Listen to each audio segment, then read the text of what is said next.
በመጀመሪያው የክላስተር እርሻን የማስፋፋት ፕሮግራም ወደ 4.5 ሚሊዮን አርሶ አደሮቻችን ጋር ደርሷል። ይሄም በአማካይ ምርትና ምርታማነት ላይ በግብርናው ጂዲፒ ላይ ያደረገው አስተዋጽኦ 11% ነው። ይሄም በመሆኑ የአርሶ አደሮቻችን የአሰራር ባህል ቴክኖሎጂን የመጠቀም እንዲሁም ደግሞ ካመረቱ በኋላ ምርቶቻቸው ላይ እሴት ጨምሮ ከመሸጥና በአጠረ ግብይት ሰንሰለት ውስጥ የመግባት ሁኔታ እየተሻሻለ መጥቷል።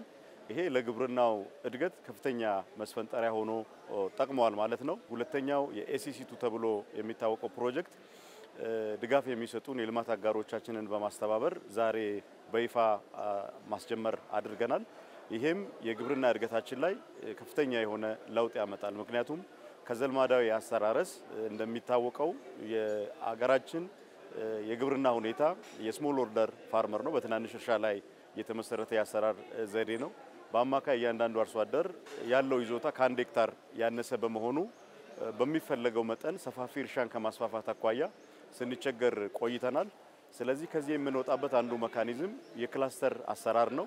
ያ ደግሞ ከግብአት ጀምሮ እርሻን መሬትን አቀናጅቶ በመጠቀም የተሻለ ዋጋ ያላቸውን ምርቶች በማምረት የምንሄድበት ሂደት ነው።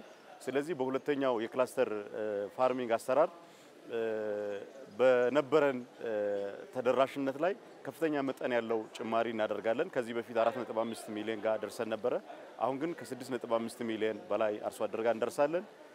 የምንሰራባቸው ክልሎችንም ወደ 7 በማሳደግ ከፍተኛ እንቅስቃሴ ይደረጋል። በዚህ ሂደት ከግብአት አጠቃቀም ጀምሮ የክላስተር አሰራርን ከማጠናከር ጀምሮ ምርቶች ላይ እሴት ጨምሮ ከመሸጥ ጀምሮ ለአየር ንብረት ለውጥ የማይበገር ግብርናን ከማስፋፋት ጀምሮ የወጣቶችና የሴቶችን ተጠቃሚነት በሚያረጋግጥ መልኩ የግብርና ትራንስፎርሜሽኑን መሬት ለማስያዝ መሰረት የሚጥል ስራ ይሆናል ተብሎ ይታመናል።